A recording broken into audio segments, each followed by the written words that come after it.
Hi, everybody. I am Blake Cabot. I am the owner of facepaint.com. And today we have the great Amanda Careford, who has taught everywhere, done everything. She's been in face painting for a very long time, as a starting as a child. So I don't want to make any implicit, Not quite. yeah. You And 10 years. yeah, exactly. And and so, anyway, we're going to be talking about her least favorite brushes, and she's going to go through some techniques and different brushes, which will be great. And I've got a favor to ask. I need some reviews on Amazon for my Craze brand. We will be giving you a 75% discount, and I will put the link in the various things. So, anyway, with that said, Amanda, take it away. Thank you. Thank you, Blake. Hello, everybody.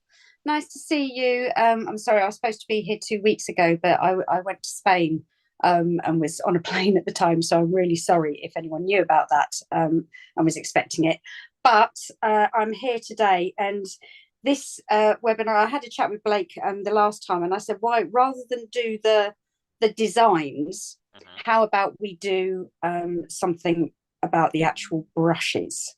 Because I'm all about technique. I call myself a brush nerd because I like finding out about how brushes work, playing with them to see if I can get them to do things that are not what they're supposed to be for. So I thought it'd be quite fun, and some of you have responded on the Facebook posts that I've done. Excuse me. Mhm. Um, to tell me what your least favorite brushes are or the ones that you struggle with, etc. And I've got a whole selection here. And I was saying to Blake just now that I could probably spend an hour on each, but I won't. The one that came up the most was the dagger. So I'll definitely be doing that. Second most was the script liner. And as you can see, I've got several, and this isn't about brands. This isn't about what's a good brand, what's a bad brand, Right. if there is such a thing. This is just going to be about technique on how to use them. Um, so what I'm going to do is I'm going to start with the dagger. I'm going to get the rest of these out of the way. Mhm. And please tell Blake in the comments if you've got questions. Honestly, there is so much that I could show you on each brush that each one could take me an hour, but that might get a little bit boring. So we're not going to be doing that. I'm going to focus on the main ones. So daggers, sometimes they're called swords, but swords and daggers are actually two different types of brushes. Swords are an awful lot more longer and pointy. These, I've got two blazing brushes, and I've got a Rosemary & Co. Evergreen in the middle. They're very similar. These two are very similar. And what I am going to do is I'm going to show you the bristles as well, because it's really important if you want to learn how to use a brush that's a little bit different, is to understand the brush, not only what it's capable of, but also how to load it, how much water, how much paint, the consistency of paint. So I'm all about the how, not just about the what, I suppose you could say. Um, so these, you can probably see, this one is cut quite straight. This one is cut on a slight curve. Brushes do vary depending on where you buy them from. This one, which is a 3/8 dagger, it's longer and it's got a slightly sharper angle. And again, it's cut straight. They do vary, sadly, and there aren't always exact explanations or measurements on websites because the face paint retailers have so many individual products. You It's bet we really do. difficult for them to do that, as I'm Yeah, sure you can agree, Blake. I can. I can indeed. So what I'm going to start off with, I'm going to use the Marcella. This has been one of my favourites in my kit for probably about 7 years. So it's looking a little bit tired, to be honest, but it's not surprising. Now, when you get brushes wet, it's really, really important you get them wet all the way up to the ferrule. You don't just dibble in the tip. And when you load, unlike an angle brush, so here's an angle brush just as a comparison. When you load an angle brush, you have to make sure that you're loading along the chisel edge. It's exactly the same as the dagger, which means you've got to load it slightly differently. So I'm going to use, so this is Peony out of our new Secret Garden palette. And when you load, so if you're loading like this, you are not going to be picking up paint on the bottom here. You've got to turn it almost like how you would hold a pencil or a pen when you're writing, and you've got to load it like that. So it's always whatever angle your brush has, load based on that if you're loading a one stroke. So I want to make sure I'm picking up all the colours all the way down to the heel of the brush and up to the toe of the brush, which is the pointy bit.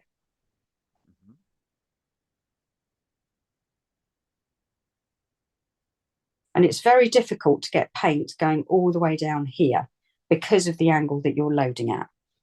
So don't worry too much about that. And again, if you need to refresh the water, you need to touch the whole chisel edge into the water, not just dipping the tip in, because if all you do is get this bit wet, that will get loaded with paint and the heel will be dry. So daggers, these are fabulous for butterfly wings. Let me get a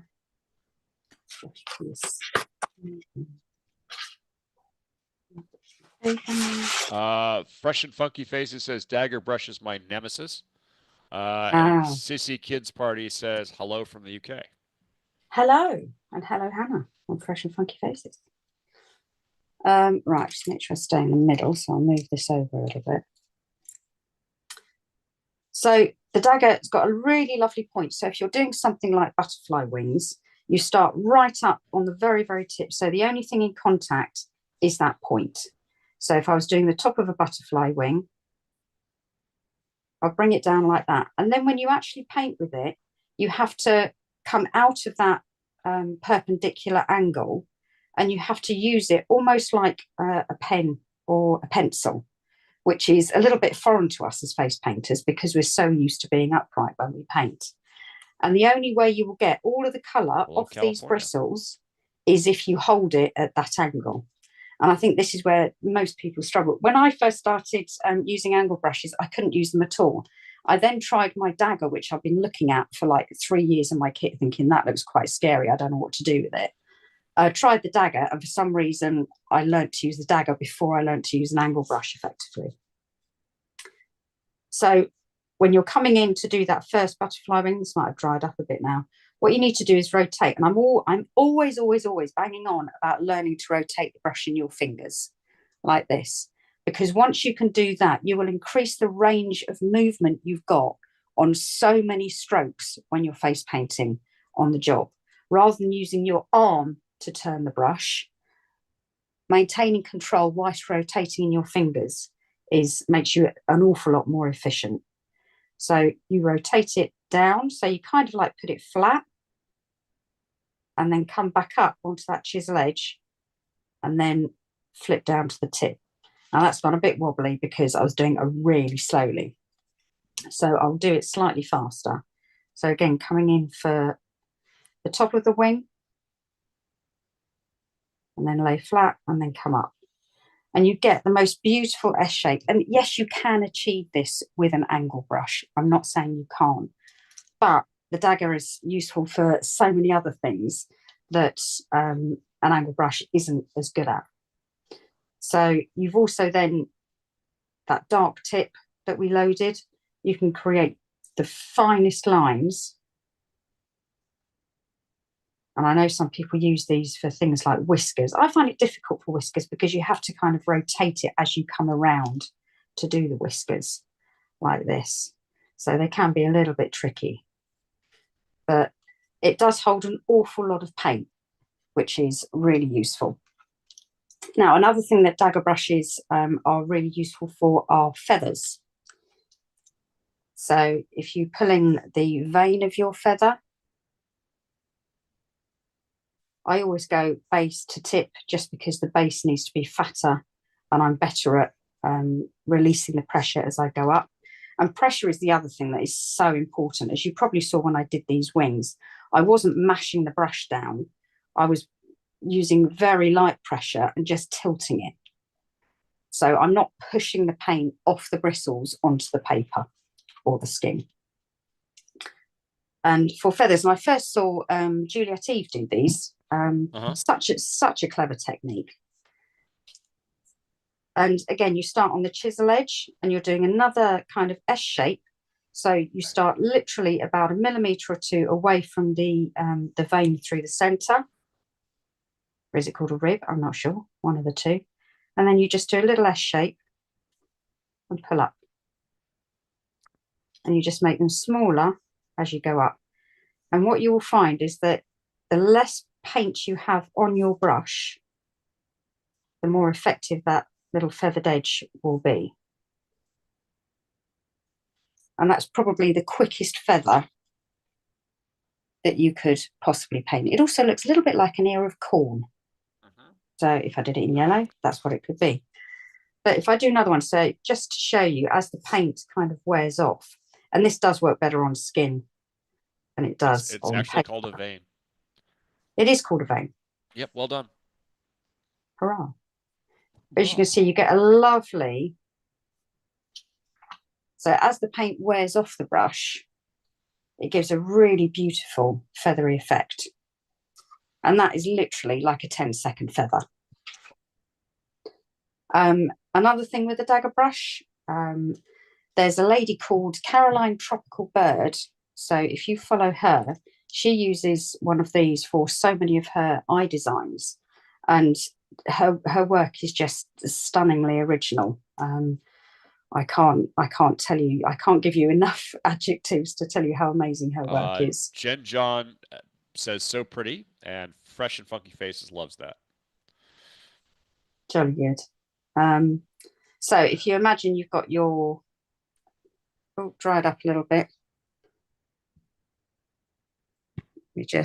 So I'm going to dip the whole chisel edge in and just dab it off.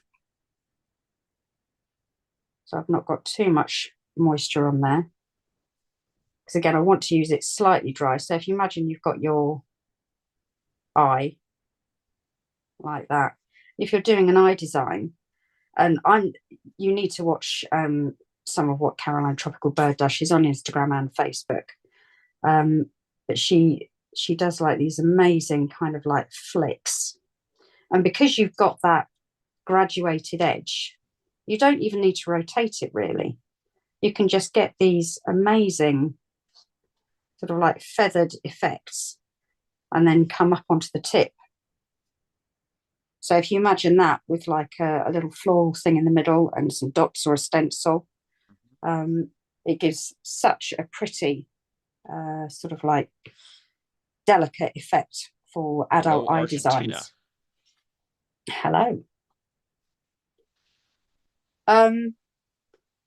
What else are we doing for a dagger brush? Ribbons. Oh my goodness, yes, these are so good for ribbons. I'm just going to load a little bit more paint for ribbons. So again, getting that whole chisel edge in so that I'm picking up all the colours. I've lost a bit of the yellow because the teal is quite strong in here. But a little bit like when you do, you can do this with an angle brush. Have the darkest colour on the tip. And then... And what number brush are you using in the brand? So this is a 1/4 inch dagger. I don't go bigger than a 1/4 inch just because I find, so you tend to find that the bristles will get longer as the width gets bigger. So a 1/2 inch, the bristles I find are too long and too floppy.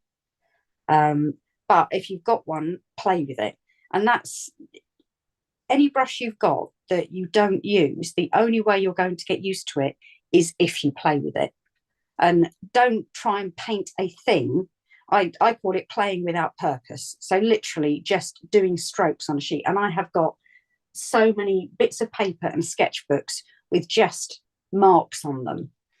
Oh, well, I've got one here. So this is what I was doing. I was just messing around with shapes, etc. And I've got hundreds of bits of paper like that, just with a ton of marks on, just seeing what brushes will do. If you load them differently, load them with more paint, less paint, etc., etc. But I've gone a little bit dry.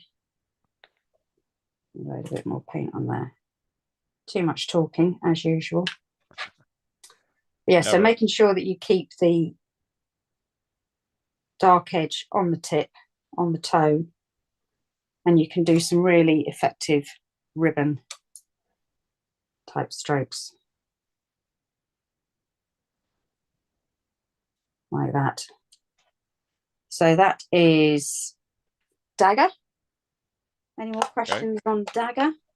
Not hello Mexico. Oh, are there certain designs you dread doing? Certain designs I dread doing. Yeah, anything Star Wars. So if it's Darth Maul, Darth Vader, the I can't remember what they're called, the ones with the white masks, stormtroopers. Hate that. Yeah, anything Hate like that. I will. I grab a stencil. Right, got it. I'm terrible. I should try it. I'm sorry. It's not my happy place is butterflies and flowers. So if I can convince someone to have whatever they want in the form of a butterfly or flowers, I will do it. Just because that's what I love painting the most. Okay. Which is a little bit restricted, but hey ho. Right. So what else are we going to do? So script liner. I'm going to do script liner next. Now, script liners, these are 3 examples of script liner. The middle one is a Mark Reed, the really long one. The one on the left is a blazing brush, and the one on the right is a Rosemary & Co. Now, numbers can be a little bit deceptive on brushes. So we've got a 2L for the Mark Reed, the longest one, a 4 for the Rosemary & Co, and a 3 for the Marcella. And you'll find that there is no consistent numbering system for brushes generally, unless you're looking at a 1/4 inch, a 1/2 inch, a 1 inch, 5/8, etc., flat or angle. But even then, some of those aren't true to size, unfortunately. They do differ slightly. But with brushes like this, and Filberts are exactly the same, you'll get, and it's so frustrating when you're looking to buy brushes. So we've got 2 number 8s here. So I've got a Grimace number 8 and an Alia number 8, and they're completely different. And it's only when you actually pay your money and get the brush that you realise it's not the brush you wanted. It was a lot smaller, a lot bigger, etc., etc. Frustrating, but hopefully as new brushes come on, retailers will start putting a few more dimensions on there, which would be helpful. Fresh and Funky says the Mark Reed is my favorite. Is it really? So confession time here. I struggle with that one. Now, if you want to learn how to use a brush that's this long, the lady you need to go and visit is Monique Lilly. She's an absolute master with this brush, and she does her amazing mystic lines and wields it like it's part of her. It's quite unbelievable. Or obviously the man himself, Mark Reed. He uses these for his incredible, so much for his incredible work. I've seen him use it for sugar skulls, and it's just like poetry watching him paint with it. Now, with these, one of the great things about these is they hold a lot of paint. But what you can't do with these is balance on your little finger to use it. Because the bristles are so long, if you try, for example, to do a teardrop, you'll find that, and I have got quite small hands, there isn't enough room for you to actually get that teardrop effective. And then swirls, if you're trying to balance, you'll find it flicks and splits, and it can turn into an absolute nightmare. The thing to do with script liners, and I'll do it with one of the ones that I can actually use properly in a minute, Okay. is get rid of that little finger, and you need to use your whole arm so that when you're doing it, you're actually pulling and varying the pressure. And this, obviously, the paper sucks up the paint and makes it dry a lot quicker. So you can do pinstriping with your teardrops. This one's got quite a flat edge, but it's great for that. And again, it holds so much paint. If you're doing swirls, you have to vary your pressure. You have to learn to go down and then up. And I saw someone describe it as like a ballerina, where you start on the very tippy toe and then you go flat, and then you come back up on the tippy toe. And that's how you get effective swirls when you're using these. But again, you have to keep them very fluid with your arm. And that is how you stop it flicking. If you don't, you'll find it literally flicks around corners like that, which is so frustrating. Now, I'm just going to do a bit with one of the ones that I'm used to using. So, as I said, go and do one of Monique Lily's classes with, and she will show you how to do the mystic lines with those. I'm going to use the blazing brush. I'm going to show you a little. So I was just playing with these the other day, just because obviously having this webinar coming up, I wanted to make sure that I was capable of explaining to you how the brushes work. Even though I do use them, you don't really think about the technique when you're used to using them. Right, so these are slightly shorter, and again, these have got more. They're more like your traditional round. They've got a round tip rather than the square end like the Mark Reed. Hopefully, I'm still on view there. So I'm just, all I'm doing is making a mess here, but this is what I do most of the time when I'm playing with brushes. So again, you can do your pinstriping, but Good. These do spread an awful lot more. They're a lot softer than the Mark Reed. And I really like this one. I've got this in a 2 and a 3. And you can do that lovely pinstriping, again, varying the pressure. You can create all sorts of beautiful strokes. And what you'll find with these is that as you're using them, when you do your first stroke, say, let's turn that over, say a teardrop,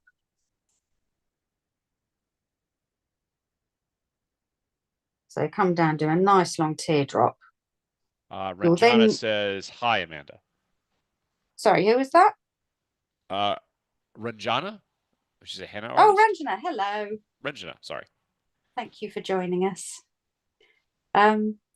So yeah, so when you do your first stroke, you'll find that you've effectively like flattened, you've almost got like a chisel edge.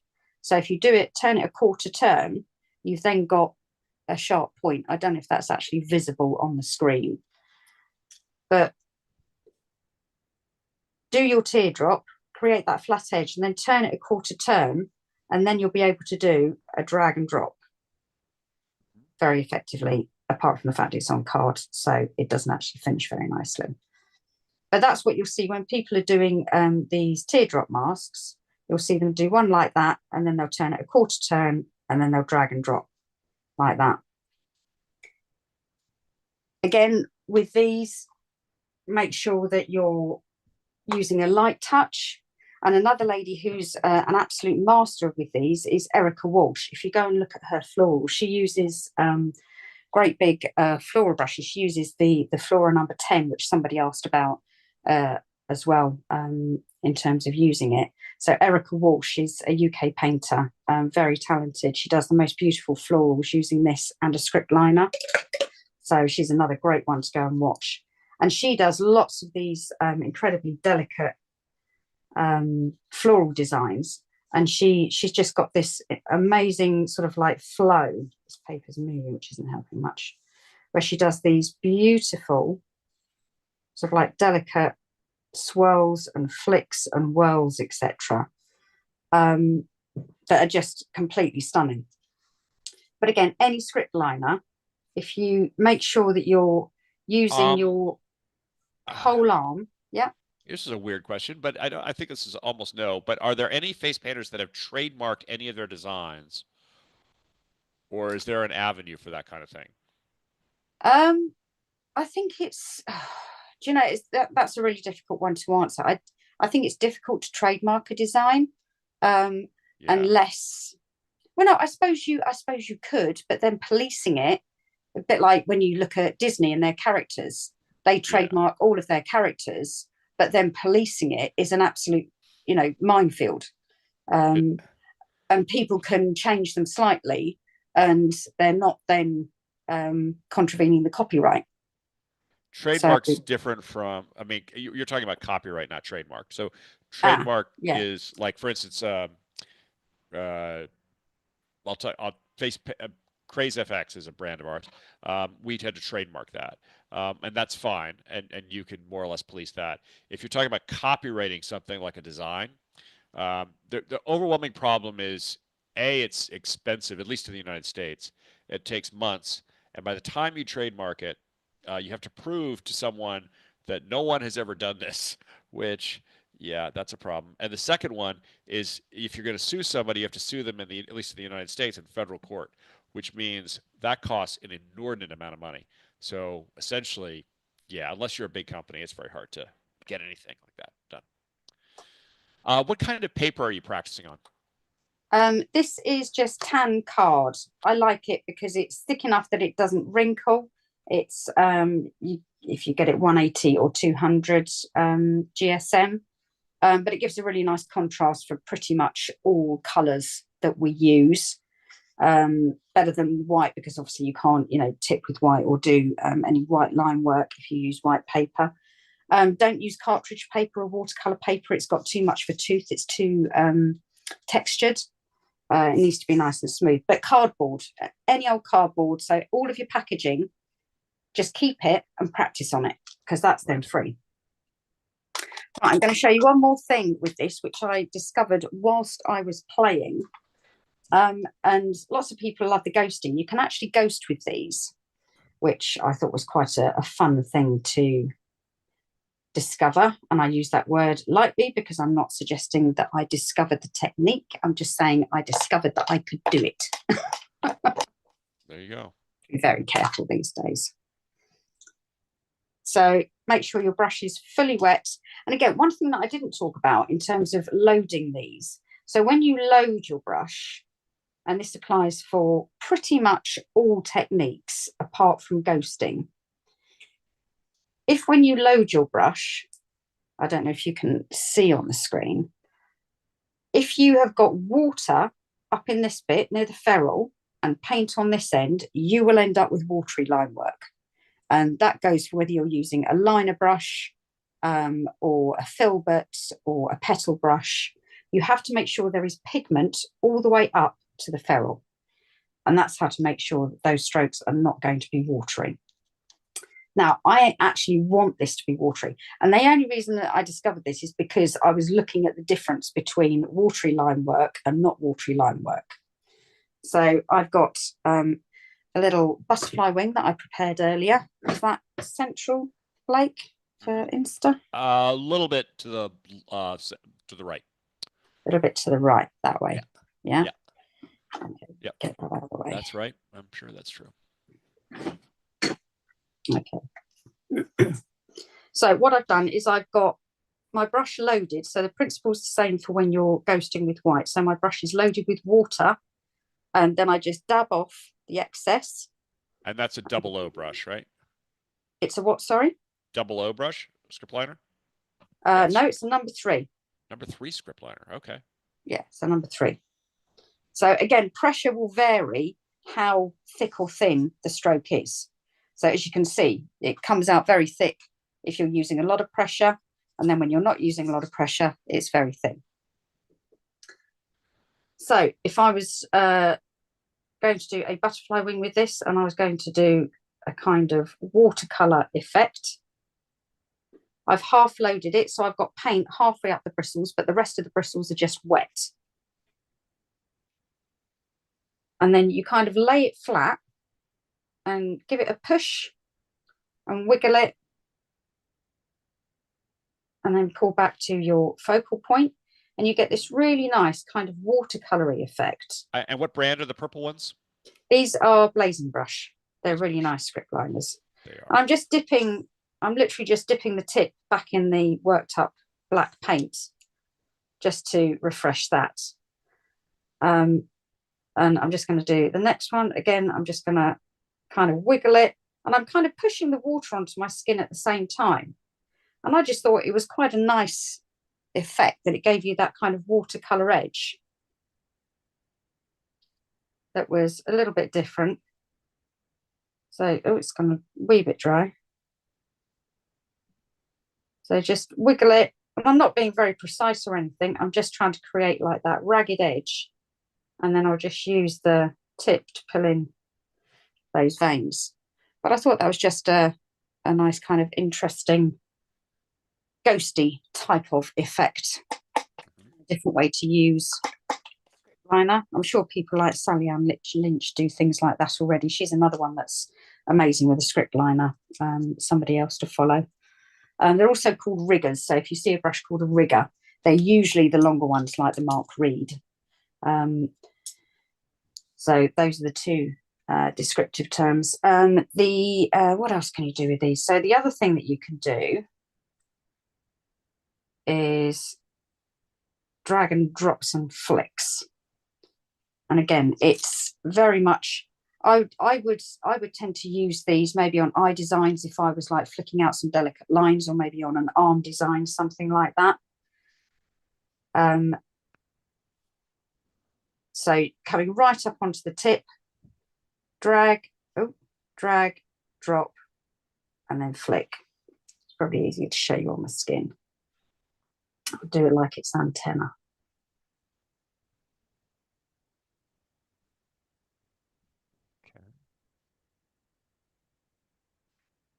So you can get some lovely effects, and you can really increase the width of it as well, depending on how you use it. So again, it's one of those brushes, if you don't like using it, the only way you are going to reach for it when you are on the job is if you practice working with it at home. And I would recommend that if you get one of those jobs where it's quiet, or there's no, you haven't got lots of people in the queue, get it out and try it on someone. They'll love what you do, whether you love it or not. But that's the only way you will get confident with using a different brush, is by building that muscle memory by actually using it. Right. And if you're practicing, just get it out and have it by the kitchen sink, a pot of paint and a brush, not your whole kit. And just every time you go to do a bit of washing up, and this is what another thing that Juliet Eve recommends, is grab those and just do a little bit of line work on your arm, just to build up that muscle memory and that confidence with it. Okay. Right, where are we? Oh my goodness, I've done 2 brushes in half an hour. That's not good. Well, no. We got 28 whole minutes left, so you're good. Right, let's another bit of. Right, let's go on to. So some people asked about a flat brush, which I was a little bit surprised at. So I will very quickly do a flat brush. So I've got, this is one of our Face Painting Hub Azure 1/2-inch flats. And I'm not sure, so I know lots of people will use angles, but they're less confident with a flat brush. One of the joys of the flat brush is the fact that you can use it flipped over. An angle brush, it's a lot more difficult to use it like that. I'm just going to load this up and just show you some leafy type things. So what I'm talking about with flipping it is when if for example, you're doing like a princess crown, and you're going up and then coming back down again, you can then flip it and kind of double that up for a different effect. Okay. You can flip it again. So if you then want to go around the eyes that way, you can do that. Which you can't keep doing that with an angle brush. And again, with leaves, so if you're doing a leaf, you can go up one side, flip it over, and create that lovely kind of 3D effect with your leaves, just in 2 strokes. So hopefully you can see that. There we go. So they're not everyone's cup of tea, but I think there's uses for both flats and angles. And obviously when you've got one of those fat forehead rainbow, so I don't mean a fat forehead. Artist McCombie says that was a great tip, and Fresh and Funky says that's a beautiful brush to paint with. It is, yes. Yeah, sorry, I wasn't talking about people having fat foreheads. I'm talking about a fat rainbow. Thank God. For a forehead. Yeah, we don't want to talk about fat foreheads. That's not. That's not what we want to do. That's not what we want to do. No. So obviously, I always use a 1-inch brush if I'm doing one of those big old rainbows across the forehead. But somebody also asked about one of the paddle brushes that's available, which is, I think it's a 2-inch. This is a 1.5-inch. Again, this is another Rosemary & Co. brush. And these, again, I wouldn't be able to paint a butterfly around somebody's face with it, if I'm honest. But they do give, especially if you're doing arms or decolletage or body painting, something where you want to cover a lot of area, or Right. if you want to kind of do something on a forehead that gives a Because that background. is the one thing about body painting is it takes forever. Yes, Oof, many hours, but many some hours. stunning results. It, great designs, no question. Yeah, But it got to takes be very courage. It dedicated for takes that. courage. More courage than I So have, I think, I'm afraid. with these, again, I've wet it all the way up to the ferrule, because if this is dry, as soon as you start loading paint on it, the paint is going to work its way up through the wet area, and then it's going to stop, and you're going to end up with a very dry paint on the skin. So I'm just dipping the chisel edge in water just to load it, and you don't need to load it more than that, so you're not going to waste a ton of paint. And then you've got your forehead, and it just means that you can do, like I said, a fat forehead rainbow or fat rainbow forehead, whichever way round. And it just covers an awful lot of ground very quickly. And if you want to come around the eyes and then down the cheeks, you can do that. Or, you know, if you're doing like a tail for a unicorn or something like that.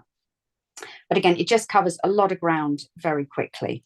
And you don't, as you can see, you haven't wasted a ton of paint, because you've only actually loaded it up to there, and you still managed to get plenty of paint off it onto the skin. So very quickly covered those two. Sorry, I'm racing through some of them. So the Filbert, that was another one that people were saying they weren't too sure about. Filberts are great for, I like painting gonks or gnomes, as I believe they're called in America, and I nearly always use a filbert for that. And also really useful for cheek art. So if you're doing something like a unicorn, actually using the shape of the bristles themselves. So using that rounded edge to help you create the shapes that you want. So if I was going to do... What size of brush is ideal for butterflies? So my personal preference is a 5/8. So... And what brush is that one that we were just holding up, the pink one? So this is a Filbert, and that is an Alia, number 10. Great. Gotcha. Again, Filberts tend to be numbers rather than inch sizes. So that's a 5/8. I find a 5/8, this is a 1-inch flat, just so you can see a comparison.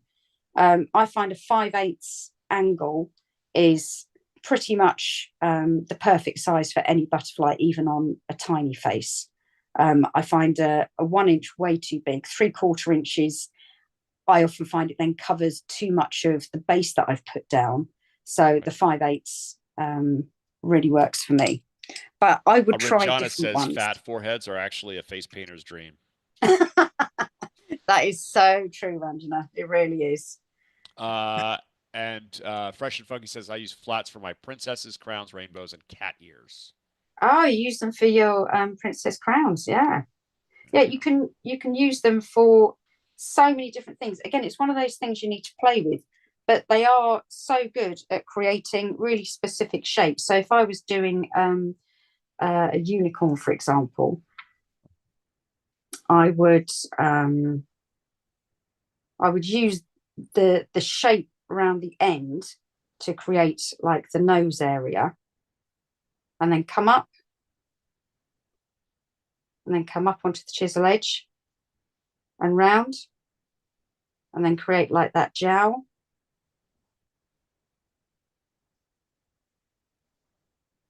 You can use it right up on the chisel to get your unicorn horn, and then just pop in a little ear. And there you've got a really quick unicorn head. You can use it to do the mane as well, so you can load it with a one stroke. Let's go for a nice pink. This is Rose from our new Secret Garden palette, out very soon, I'm pleased to announce. Just waiting for stock to arrive. So you can load them with one strokes. The face painting hub are my absolute favorite for butterflies. There you go. Amazing to hear. And that brush is, again, sorry, I didn't get the size. I forgot. So this one is a number 10. Number 10. Okay. So this is a number 10 Alia. If you look at a number 10 in a different brand, it will be a different size. There is no continuity of sizing for things like Filberts, unfortunately. So unless the website specifies how wide it is. So this one is about half an inch, maybe. Right. Compare it to. Right, so that is a half inch. So it's slightly smaller than a half inch. So this one on the left is a half inch. Okay. Somebody on Instagram is asking for, could you please make a live video on butterflies you personally prefer? We actually have one. So Face Painting Hub, we have a whole range of tutorials, individual tutorials with no subscription or membership. So if you go to www.facepaintinghub, facepainting-hub.co.uk, you can see all of the tutorials. And we have a one-stroke butterfly. We have a ghosted butterfly. Do we have another butterfly? No, I think those are the only two butterflies, but there's hundreds of tutorials on there. And I've done both of the butterfly ones. So go and have a look at those. Okay. Right, so if I was doing the mane, again, with a filbert, you can, I know lots of people do sort of like waves. I find the easiest mane is literally just push, come down, lift up onto the chisel, and then flip it over, and then do the forelock. And then all you need is a little bit of line work and an eye. And you could probably achieve that in 2 minutes easily. Again, if you wanted to do the wing, if it was like an alicorn, I believe they're called, with the wings. Say you've got the eye here. You could then bring a wing coming in.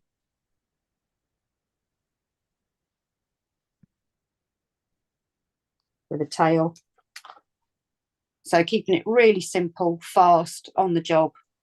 And that's what we're all about at the Face Painting Hub as well, is what I always want to do is find the ways to use brushes to make them fast and effective on the job.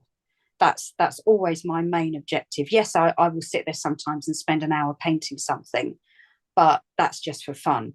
My main objective is to say, okay, how can I make this brush work for me on the job?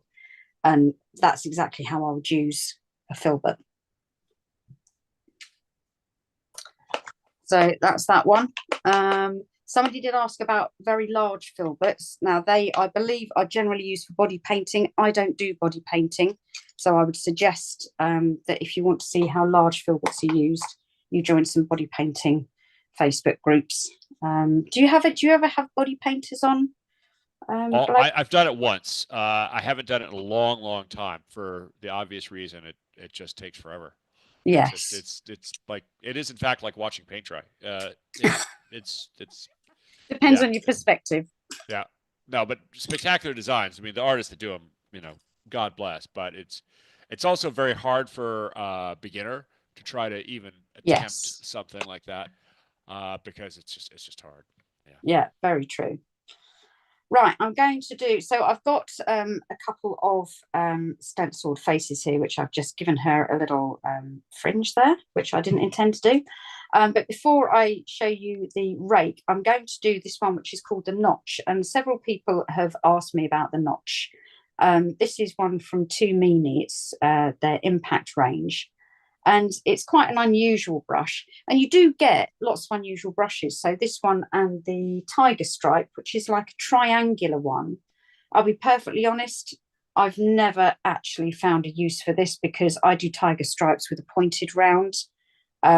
there's lots of unusual shaped brushes with nicks and notches and, you know, bits cut out.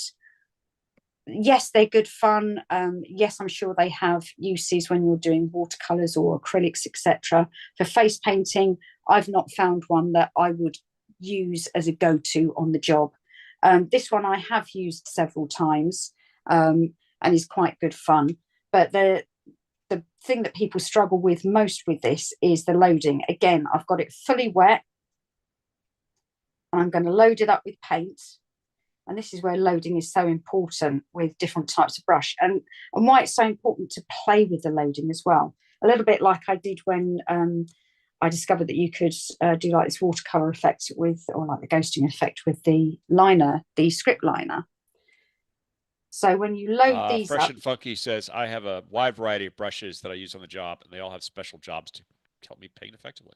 yeah, absolutely, exactly that. Now, these, if you load them up as you would a normal brush and get them all nicely loaded like that, they're not much use. And I'll show you why. So if you try and do any kind of stroke with it, you just get a kind of thick, no separation. You get a, you know, a nice pretty edge on it. The trick with these is when you load it up is to scrape off most of the paint on the side. And then you will get a kind of feathered effect. So if I was, let me do a quick butterfly wing. Oh.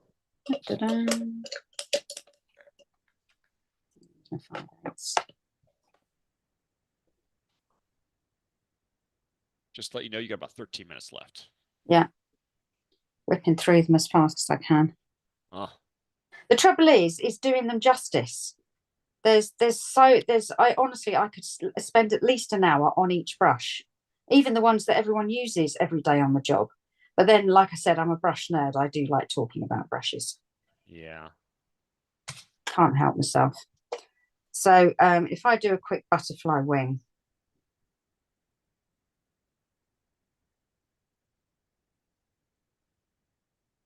Like that. And pull that back in there as well.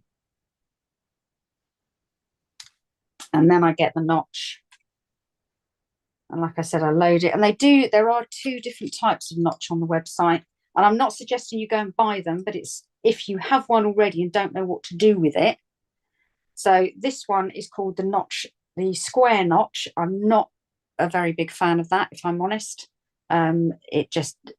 It's quite a stiff brush and just doesn't really do what I like the notch to do. So load it and then load it first, and then scrape off on the side most of the paint, and then you can do some interesting effects. Just make sure I'm on the screen with your butterfly wings that create a kind of vein, which hopefully you can see. Yep. And again, with your princess designs, you can do it's almost like groups of teardrops. Again, you need a little bit more paint. Scrape most of it off. But again, it's one of those brushes you need to play with to get those effects. And play with the pressure. So I'm using very little pressure. If I use a lot of pressure, all I'm going to get is a thick blob. So play with the pressure when you're using these brushes. You can actually get some really pretty effects that, like you can see there, which are lovely on the edge if you're doing like an Elsa design, or if you're doing waves for a dolphin or something like that. A little bit of water around it. Why don't we? Let's do that. I'm going to show you. Said I'm not about the designs. I'm actually going to show you one using a flat brush. Where did I put the flat brush? Let's do a big fat dolphin with my big fat flat brush. So I'm going to use the Azure 1-inch flat. And I'm going to go to this, which is just a homemade one stroke. Sure, it's going to work like that. Edge and angel wings, maybe. Yeah, angel wings, absolutely. For that notch, it would be perfect. I'm just going to show you with some water. So dolphin, so fastest dolphin on the planet, this is going to be, I hope.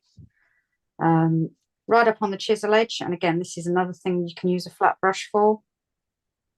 Come up, slide back to the chisel, up for the tail, push back down, flick, come round for the nose, under the belly, up on the chisel, and then flick out for the tail. You've got the dorsal fin, and then I would just do one little pectoral fin underneath. So you've got a super duper fast dolphin there using a flat brush. And then you could load your notch with a one stroke.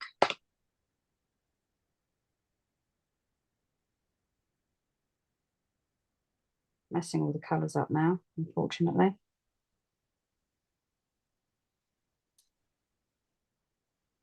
Get it well loaded, and you'd have to be careful with the pressure on this.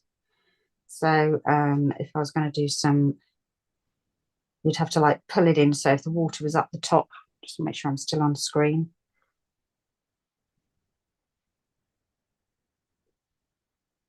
So it gives a nice effect when you've got it with one stroke for water. Obviously, I've done that unfeasibly quickly just because I'm trying to pack in so much. But it's just, again, another thing that you can use it for, which makes it really nice and quick. And then if you rinse it off. That's a very pretty dolphin already. Almost dry the brush off completely. And I'm just loading on the wet paint. So I've taken most of the moisture off the brush. And again, so, you know, if you're doing either an Elsa design or bird wings or angel wings, you can then just kind of tip them like that. Again, so you've got like a nice watery effect going on. But again, it's one of those brushes you just got to play with and see what works, see how you can use it on the job to make your life quick and easy. Right. Right, we're going to do, I'm whizzing through, where's my, there we go. I was going to show the rake was another one that came up. Oh, and I've not done long bristle brushes yet. Now how long have I got? 6 minutes. Right, so rakes. There's lots of different rakes. I've got far too many brushes generally. So let me show you. So these, there are... Sorry, I'm laughing with you, not at you. Yeah, of course you are. So this is a PXP, the little one. I've got a bigger version of that as well, a 1/2 inch, which I have now lost. Oh, no, I haven't. There we go. So it'll be easier to show you with this. So you tend to get them so that they are either a cutout like teeth, like this one, which is just an off-brand. Oh, it's a Zen Royal Langnickel. Or you get them where they've got tapered bristles sort of like inside. So they're tapered towards the end. So they're kind of feathered, if you like. And they can give similar but also different effects. And again, the loading and the amount of water, again, make sure that you load all the way up to the ferrule. But again, with these, if you load too much paint, it will clump the bristles together and you'll just get stripes. So I would knock off a load of the paint if I was doing something like animal fur. And then again, you can load this with a one stroke as well if you wanted to. And you can just get some, I've not loaded enough on there.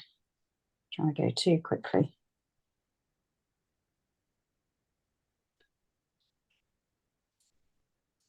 So it's a very quick way to do animal fur around a design. Fresh and Funky says that's great for water. I'm going to get one of those brushes sold. Oh, what, the notch? Yeah. I'm not trying to sell them. I'm on no commission, I promise you.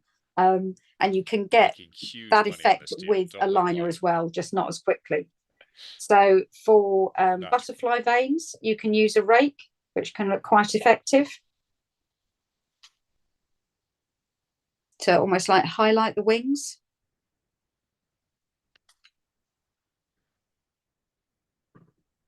And I'll use, where are we? Shall I use that one or small? Let me use a small one. So this is, so again, these are numbers. So we've got, one is called a number 6 and one is called a 1/2 inch, and they're from the same company. That's one of the things that frustrates me beyond all reason, that you're ordering a number 6 and you've got no idea what size it's going to be when it turns up.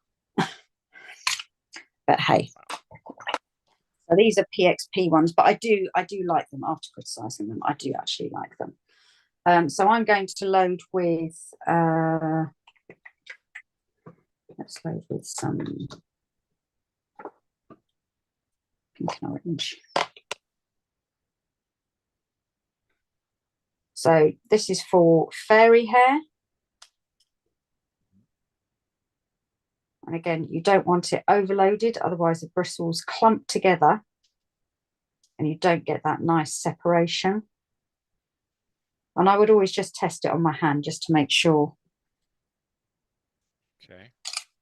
So fairy hair, you can, hopefully we can see that. Am I in the middle there? Yeah. Yeah, more or less. So I'm imagining I've got like a parting here, and I'm just going to come up down to the ear. That's not loaded very well. You do have to be careful with the loading.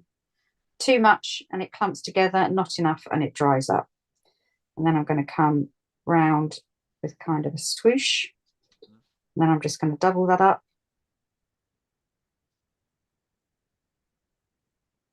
And then come around the other side. Just into there. And it's a really, really quick way to do fairy hair with a rake brush. And then if you want to...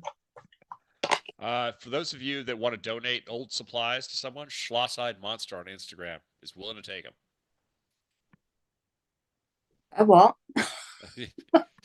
Just, sometimes these comments just come from wherever they come from. Oh, okay. There you are. A struggling artist needs free supplies. Oh, okay. So I've now just loaded with a bit of white. So I'll hold this up so hopefully you can see. And I'm just going to do some highlights just kind of on the top.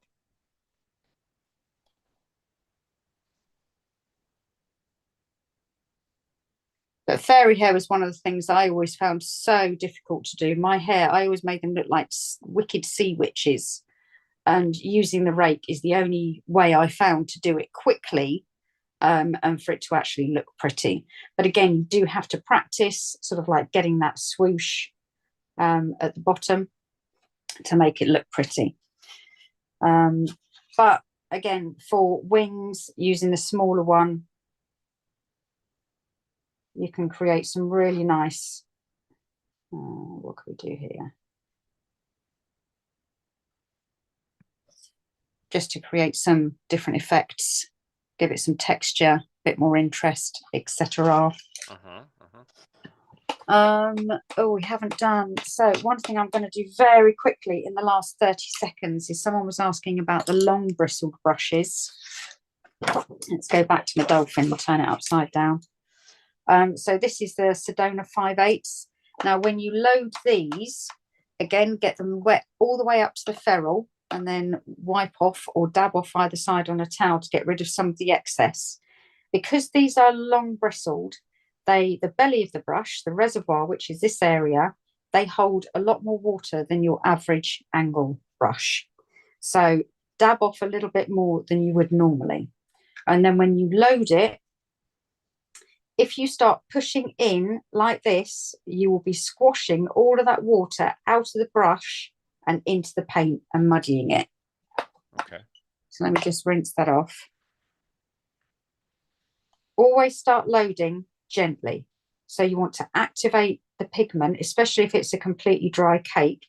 So I'm using barely any pressure And I'm not trying to work it up the bristles yet. I'm just activating the color, the pigment. And then I'm gradually increasing the pressure so that I'm not squashing the water out of here into the cake and making it muddy. And then I'll go back into the water and just dip the chisel edge if I need some more moisture, if it's starting to drag. And then you don't need to load it all the way up to the ferrule. About halfway is absolutely fine. And again, with these longer bristle brushes, they do take practice if you're used to a standard length. But they are absolutely amazing. So they're beautiful for butterfly wings. And they give such beautiful, long, flowing strokes. I'm quite loaded enough on there.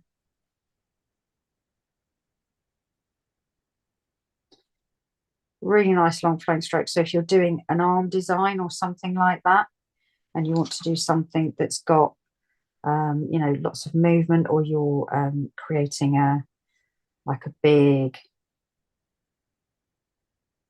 swooshy kind of thing.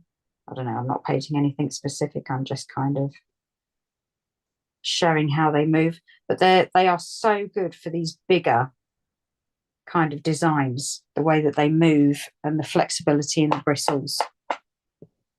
So that was a very, very quick, and I'm probably out of time now, am I not? You are definitely out of time. I'm definitely out of time. I do apologise. Right, so that's me done. So Face Painting Hub, please follow us on Facebook, Instagram. We'd love to see you. Absolutely. And we've also got a Facebook group called the Face Painting Hub that you are all welcome to join. Hub. Thank you very much, Blake, for having me, and thank you for joining us. Oh, well, thank you. Thank you for everybody for coming. Thank you, Amanda. That's great. We're going to have a demo of our new Craze palette on April 23rd at 4 o'clock with Tamina. She's going to be showing off some wonderful designs. And next week, we're going to have Patty DeLeon at 3:30 p.m. doing arm designs, which we haven't done in a while. We're also having a master class this week with Amara Zegers on April 24th at 5 p.m. And it's going to be $10, but she's going to be doing simplifying cartoon designs. So our kind of theme is try to get people so they can paint faster. So this is in that theme. And last but not least, if you guys want 75% off for those of you in the United States, we're looking for reviews on for Craze face paint. So I will put the link in Instagram, and I think it's in everything else. So please fill that out, and we'll contact you, and we'll organize. We'll send you a link to what to buy, and then we'll refund you 75% if you give us a review on Amazon. Okay, so thank you very much, Amanda. Have a great evening, everybody, and hope you had a fun and productive time. Bye-bye. Thank you. Bye-bye.